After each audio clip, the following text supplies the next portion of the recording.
up, guys? Welcome to the Son of Wanda. Ahsoka episode 6 has dropped, so let's conversationalize. Alright, guys, so I thought this was yet another great episode, great addition to this series. Thought it was awesome.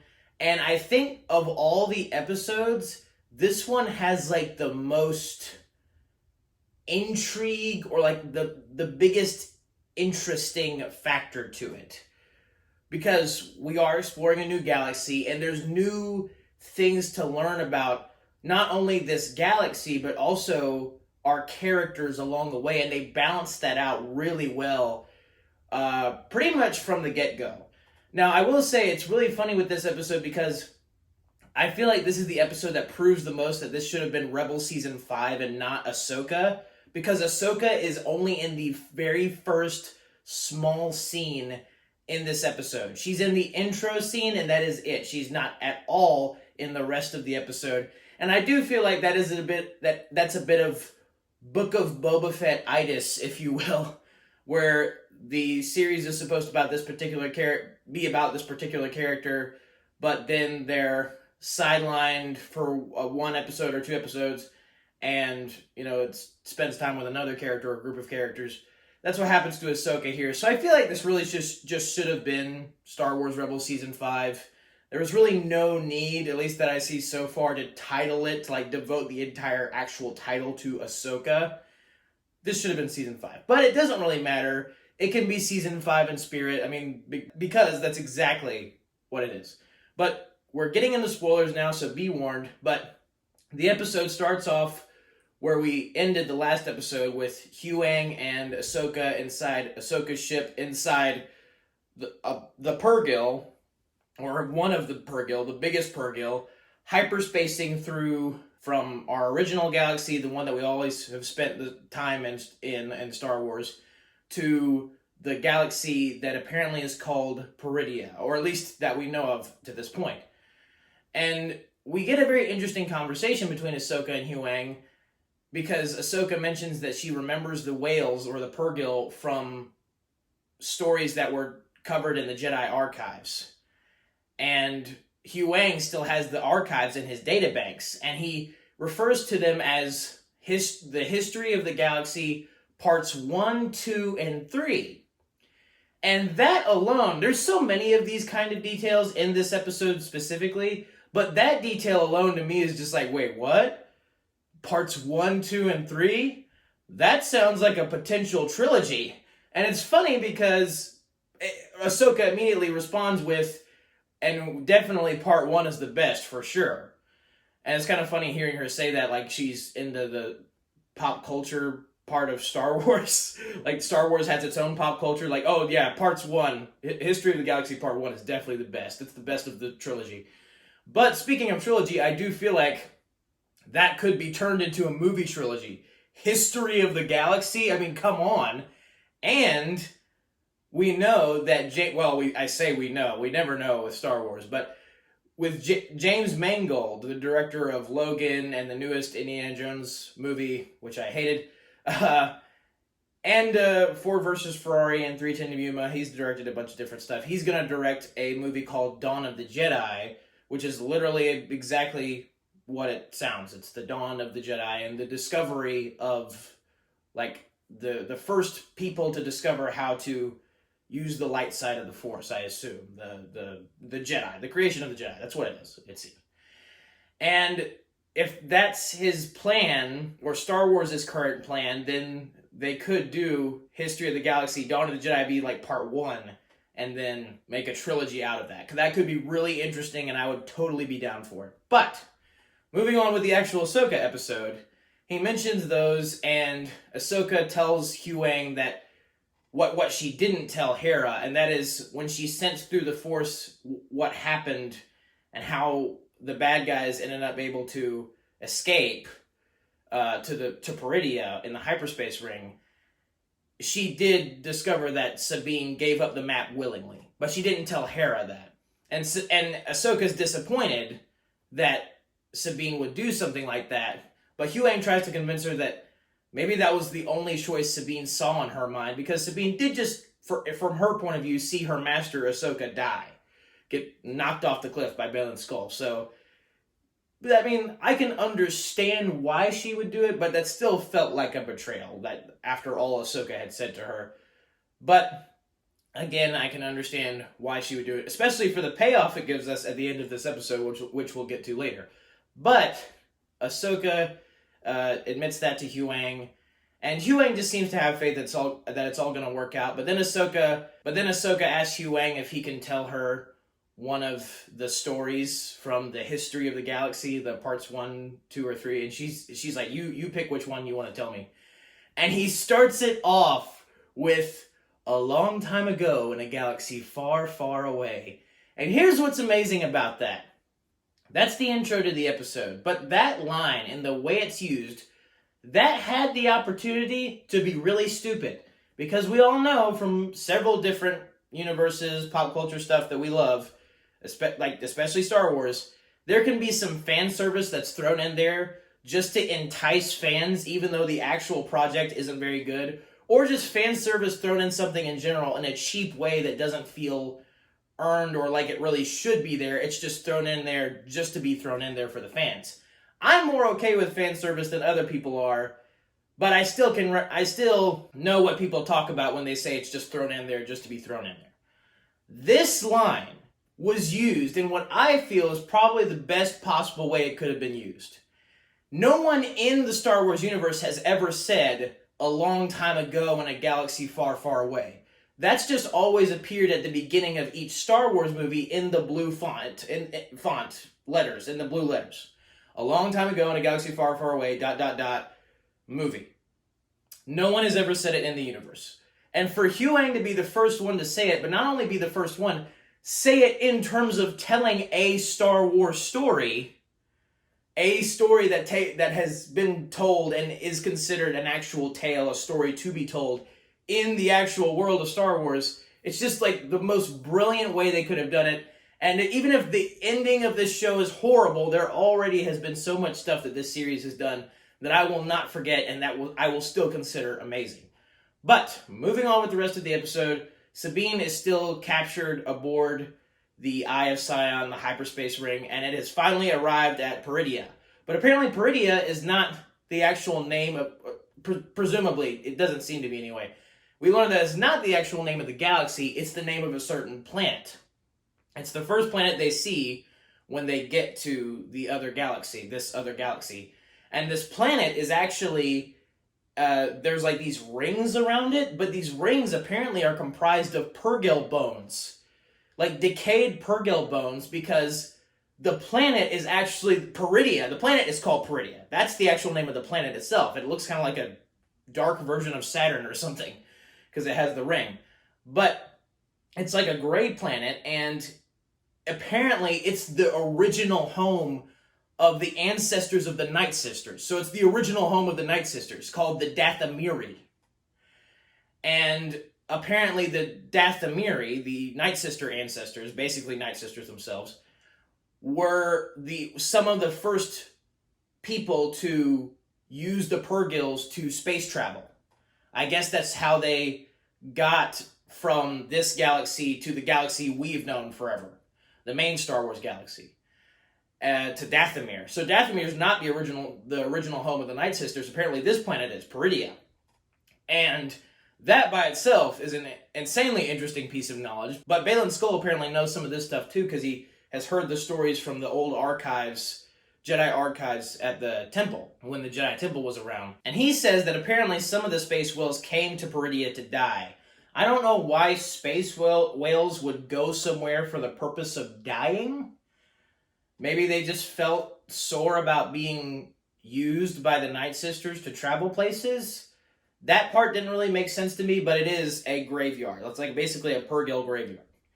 Anyway, the hyperspace ring, or they send a ship down containing, a small shuttle down containing Morgan Elsbeth, Shin Hati, Baylan Skoll, and Sabine to the planet, and they find there's a bunch of these old, ancient-looking Night Sister statues, and they find this castle, and they land on top of the castle, and they find 3, great mothers. They're referred to as the great mothers. They're like they're not night sisters, like full-on night sisters. They got the makeup and stuff, and they have like that weird, creepy echo on their voice, just like Mother Talzin from the Clone Wars. She was also referred to as the Great Mother. And so now we have 3 other of what appears to be Talzin's kind, these great mothers, these night sister lords almost.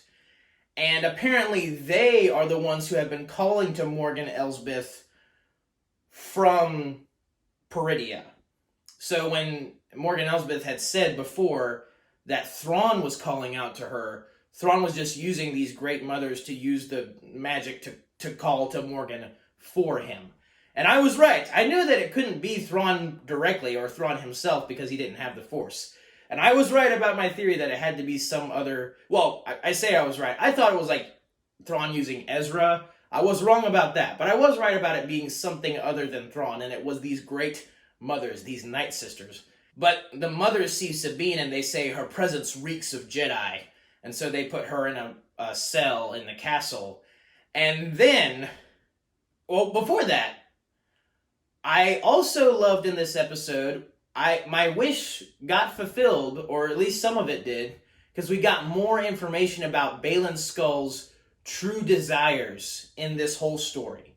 We get a lot more, we get like 2 whole conversations, no, not 3, 2 whole conversations between Baylan Skoll and Shin Hati, which I loved, because we hadn't really gotten a full conversation, not one that lasted as long as these do in the previous episodes. So I loved that very much because I was hoping we'd get something with them before they either died or, these series ended. And we do. So Baylan Skoll's whole perception of things, he tells Shin that he admits to her, like, when he was a little older than her is when Order 66 happened and the Jedi Temple was destroyed. And basically everything that he had known his entire life was burned to the ground. And... He said he couldn't make sense of it at the time, but later he realized that was just simply the cycle of life. And the cycle of things for the galaxy in general was that the Jedi fall, the Empire rises, like fall, rise, like good rises, falls, evil rises, falls. Just that continuous cycle. And I'm not counting the sequel trilogy as actually existing, but even the sequel trilogy is a reflection of what he's talking about in terms of Ben Solo, Luke builds his Jedi Order, Ben Solo and Palpatine tear it down, like, all that stuff. I think all that's stupid and dumb, and I don't count it, but it is a reflection of what he's talking about here.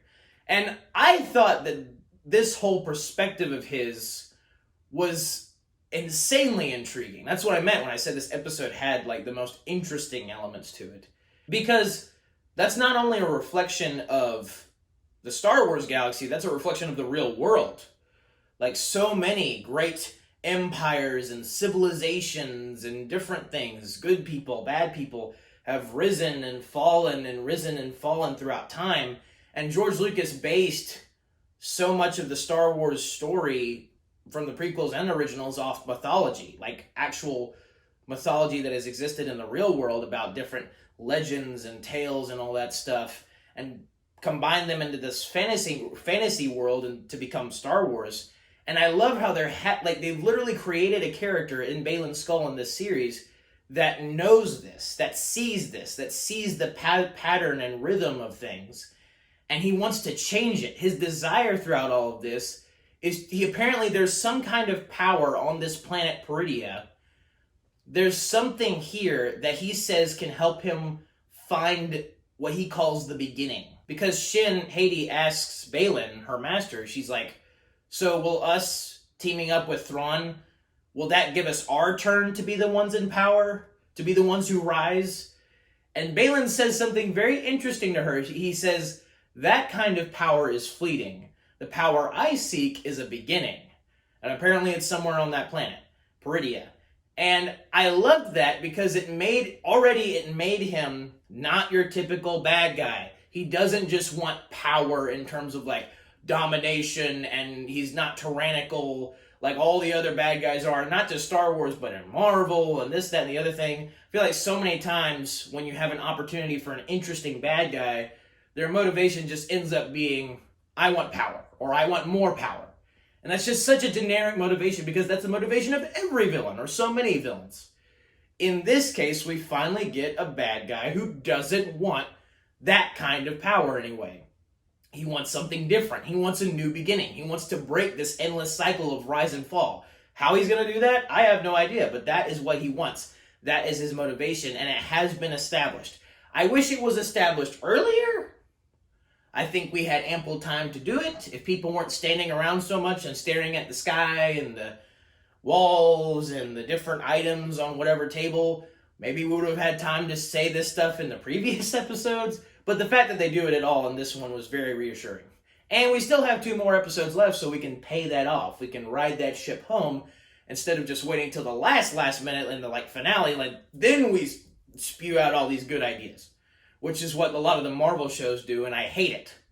But then the big thing happens. Thrawn comes. We get Thrawn. We don't wait until the last minute to do it. We get Thrawn. He comes in his Star Destroyer, the one that the Purrgil with Ezra and Thrawn sent away into what ended up becoming this galaxy, that Star Destroyer. And it's partially damaged, and even the sides, you could tell the Purrgil were on the sides of the ship to send it away, and those are the sides that look damaged.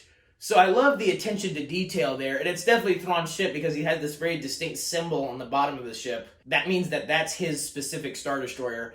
And then the hangar doors open up, or I say hangar doors. The ship just comes over the tower, and you're looking inside the hangar.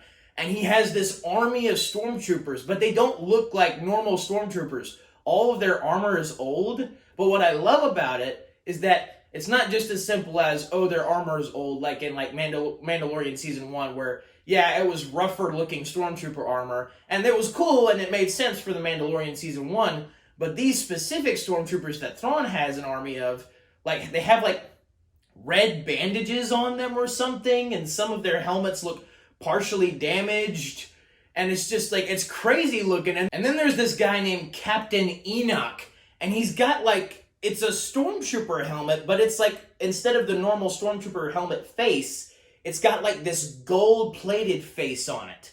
Like it's from Egypt or something. But that's the vibe you get from this whole army, is that it's Roman-inspired, Egyptian-inspired.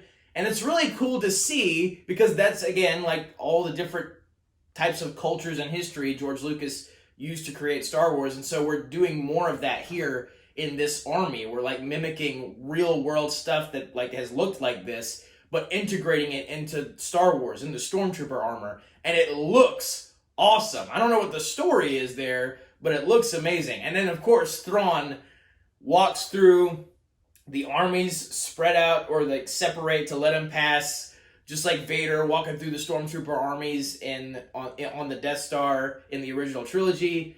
Thrawn walks through, and oh my gosh, man. There was just something special. And dude, Lars Mikkelsen, props.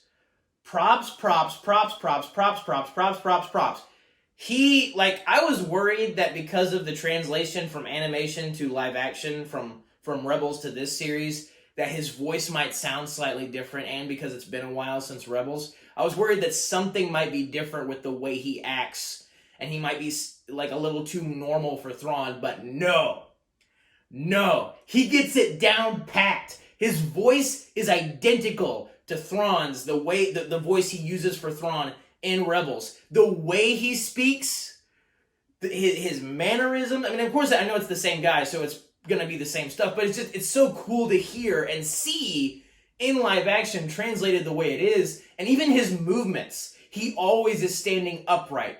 He only bends over when he's trying to talk down to someone. And he's so tall too, so he's intimidating. That monotone voice of his that rarely ever changes its inflection. Oh my gosh, dude. Everything about it was absolutely amazing. And I feel the look maybe a little I don't know if it actually looks as good as maybe it could look for a live action Thrawn, but it doesn't matter because it's him. It's Lars Mikkelsen as Thrawn. And he acts it perfectly. It's all about the acting, and his acting is on freaking point, man. It's amazing. But he is introduced to Balin's skull, and he explains to the Great Mothers, he's like, thank you for helping Morgan Elsbeth come to me so I can escape. And ever since the end of Rebels, I had been dying to know what happened to Thrawn and Ezra. And so this episode reveals both. But I don't really know what to make of the situation because it's just so not what I expected. I guess, so Thrawn's definitely been hanging out here for a long time. I would say, doing the math, like 5, 4, 9, like 14 years, I would say. Something around that. And he clearly has been doing some other stuff, because he didn't seem to be on the planet when Balin Skull and Morgan Elsbeth and all of them first arrived. Like, you had to wait a second, and then he came with a Star Destroyer.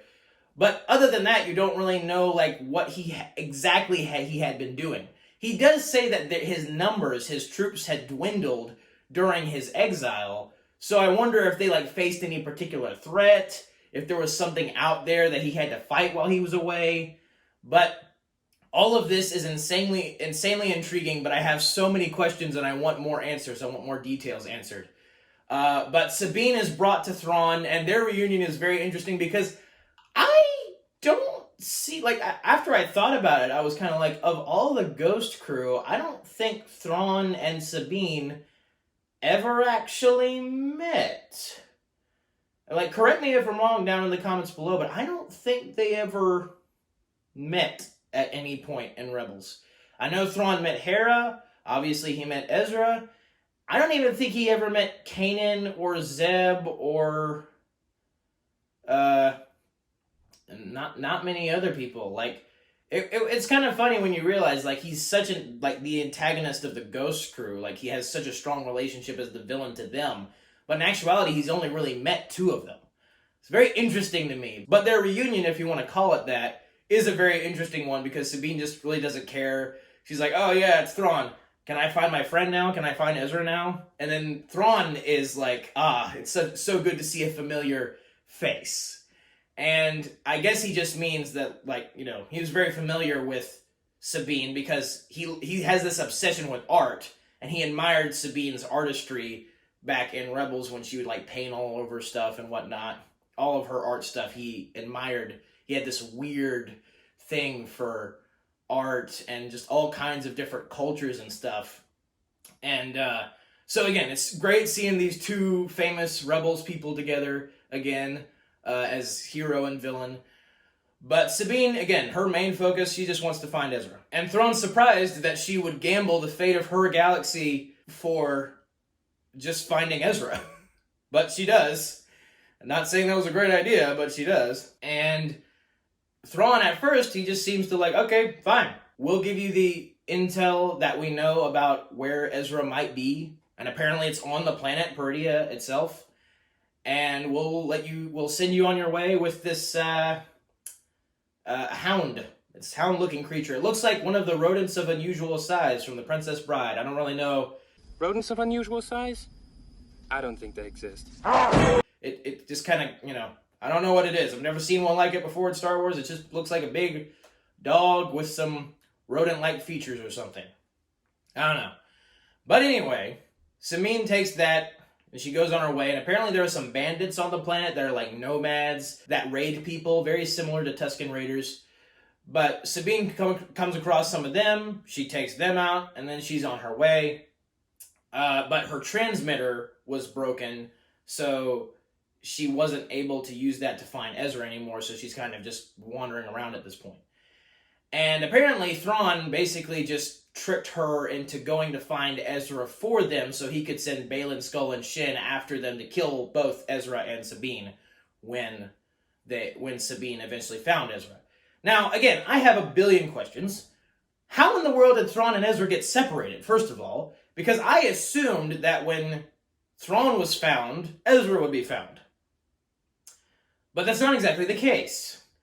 Thrawn apparently at some point, and his whole army lost Ezra. Ezra somehow escaped. I don't know how, because last we saw him, he had a shot shoulder. Thrawn had shot him in the shoulder with a blaster, and Ezra was using the Force to keep Thrawn at bay and keep him in the tentacles, surrounded by the tentacles of the Purrgil, and then Ezra was using his other hand to keep the doors closed behind him that had all the stormtroopers coming that were about to attack him.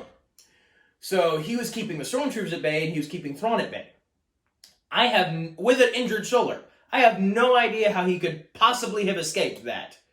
Because all he did was just get the Purrgil to send them to Peridia, so his plan after that, he didn't really seem like he had one. It was just that. And I mean, he succeeded in his goal. Thrawn was gone from Lothal. Lothal was saved, mission accomplished. But we don't really know anything about the details of like how Ezra ever left Thrawn, why Thrawn has intel on where Ezra might be but hasn't pursued him up to this point. So many questions. But Sabine and her hound thing eventually find these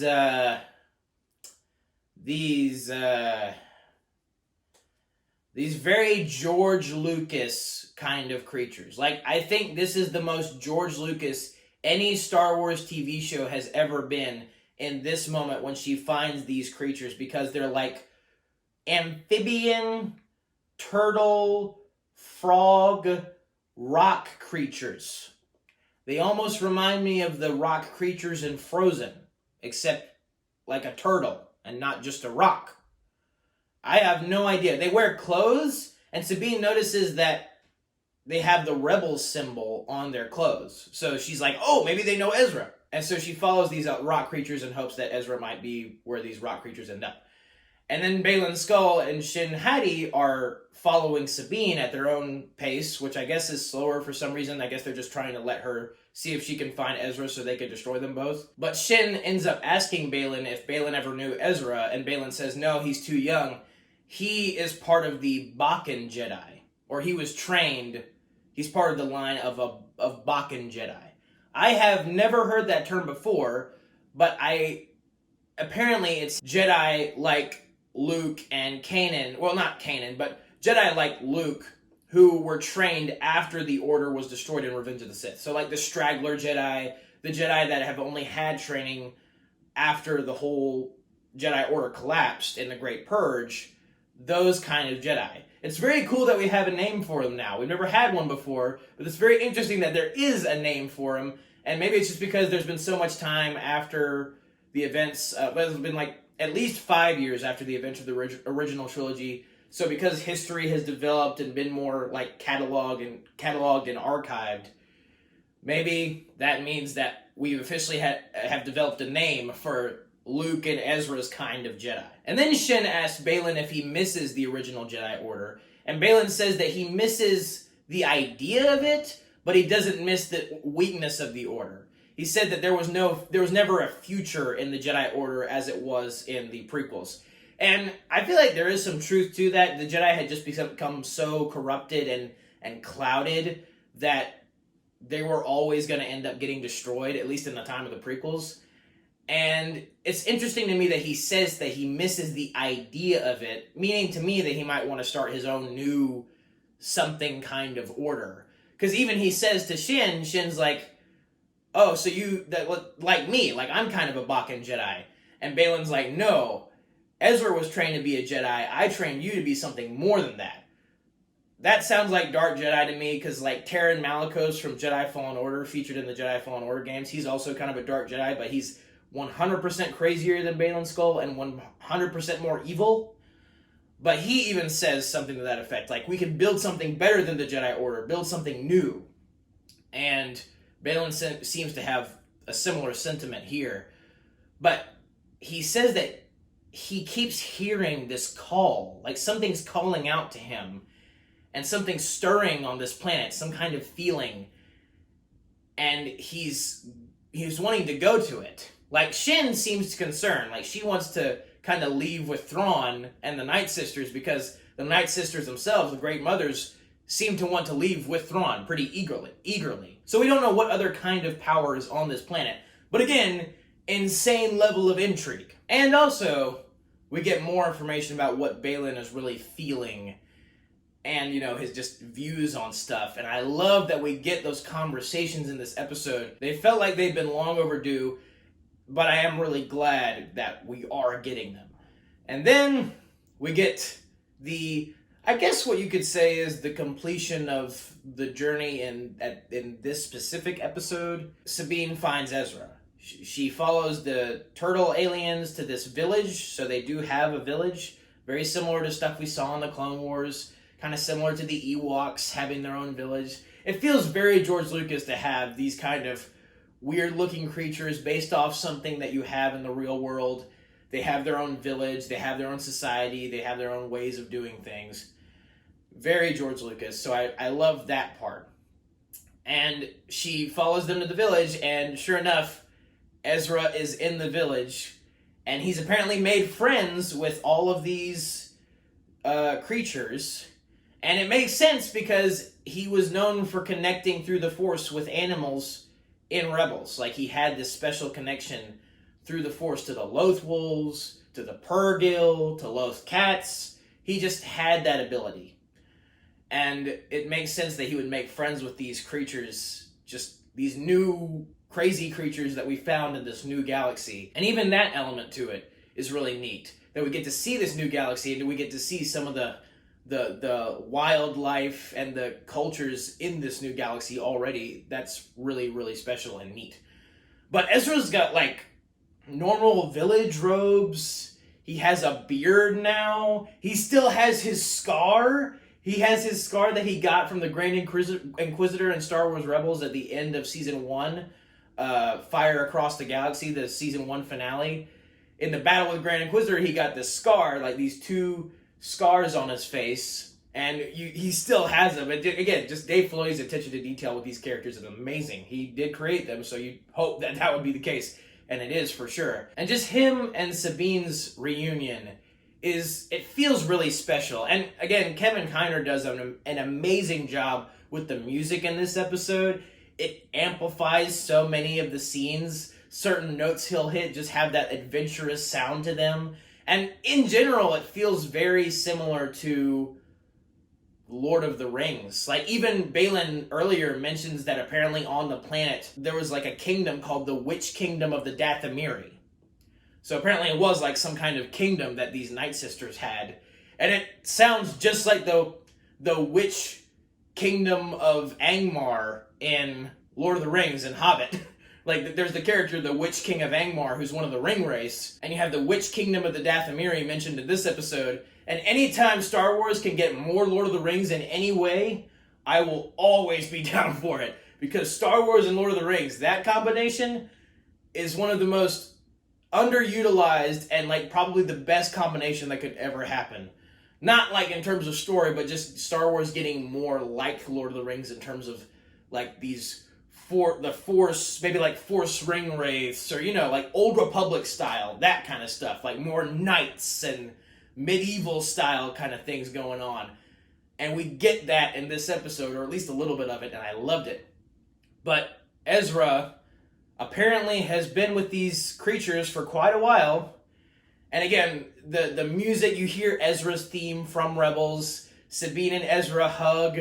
Ezra admits that he didn't really know where he was going.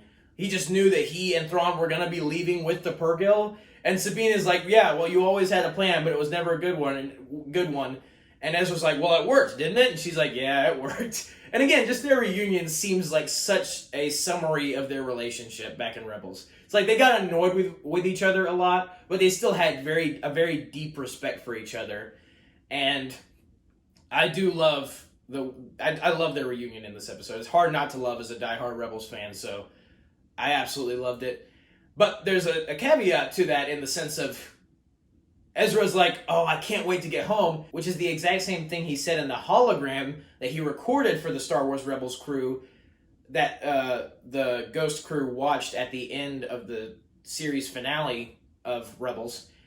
And Sabine's like, I don't really want to talk about how I got here. I'm just glad that I get to see you now. And she hasn't seemed to mention to him yet that she doesn't really have a way of getting home. He's all excited to get home, but she doesn't really seem to have a way of doing that.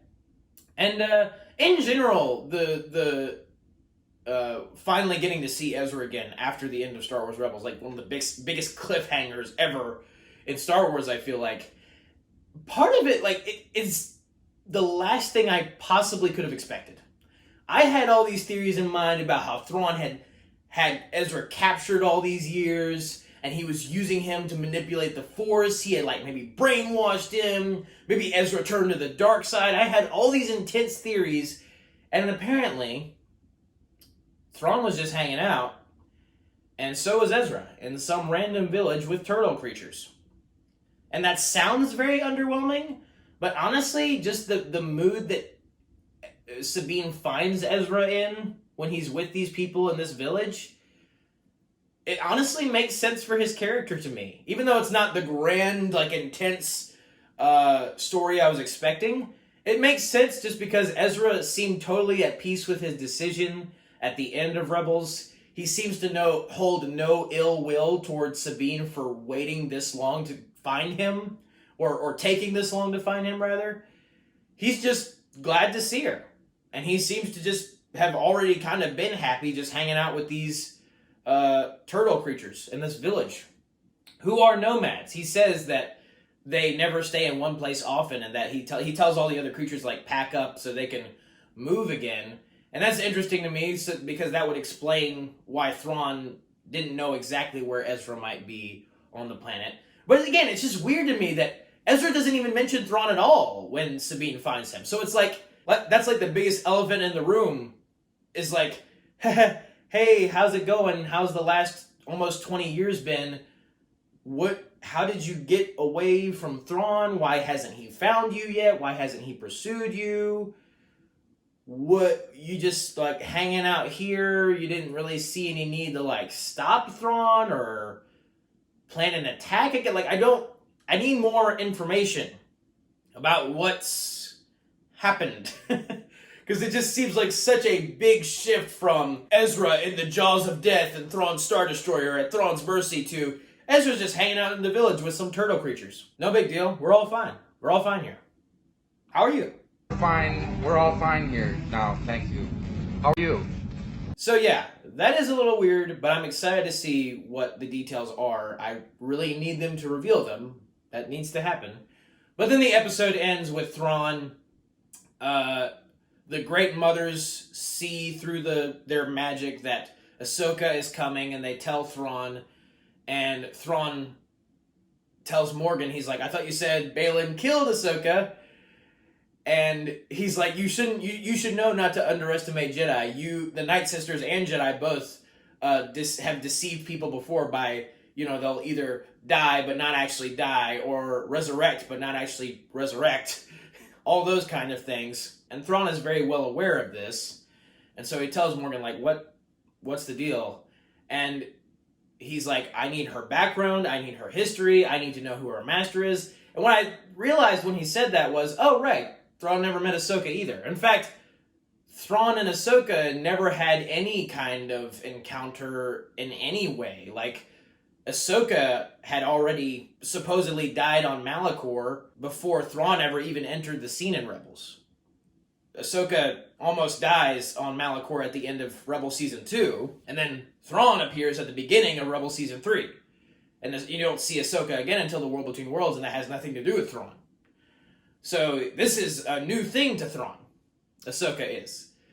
Or at least for the most part, she is. And so it's interesting to see them, it's going to be interesting to see them go head to head in some way. And then Thrawn tells the Great Mothers, he says, I will once again require the use of your dark magic.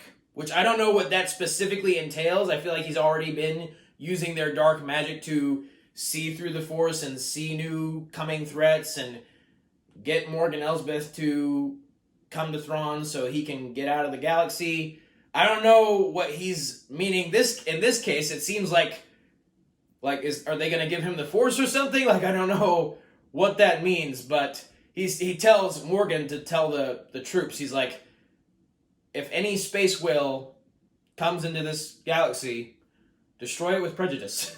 So Thrawn's very upset that Ahsoka is coming. And so that's the end of the episode. And again, so many intriguing details. Intriguing detail upon intriguing detail upon intriguing detail. And I loved it all so much. There's a lot of questions that I have. I feel like the episode did it left me with more questions than answers, truthfully. But I still know more about Baylan Skoll and what he wants.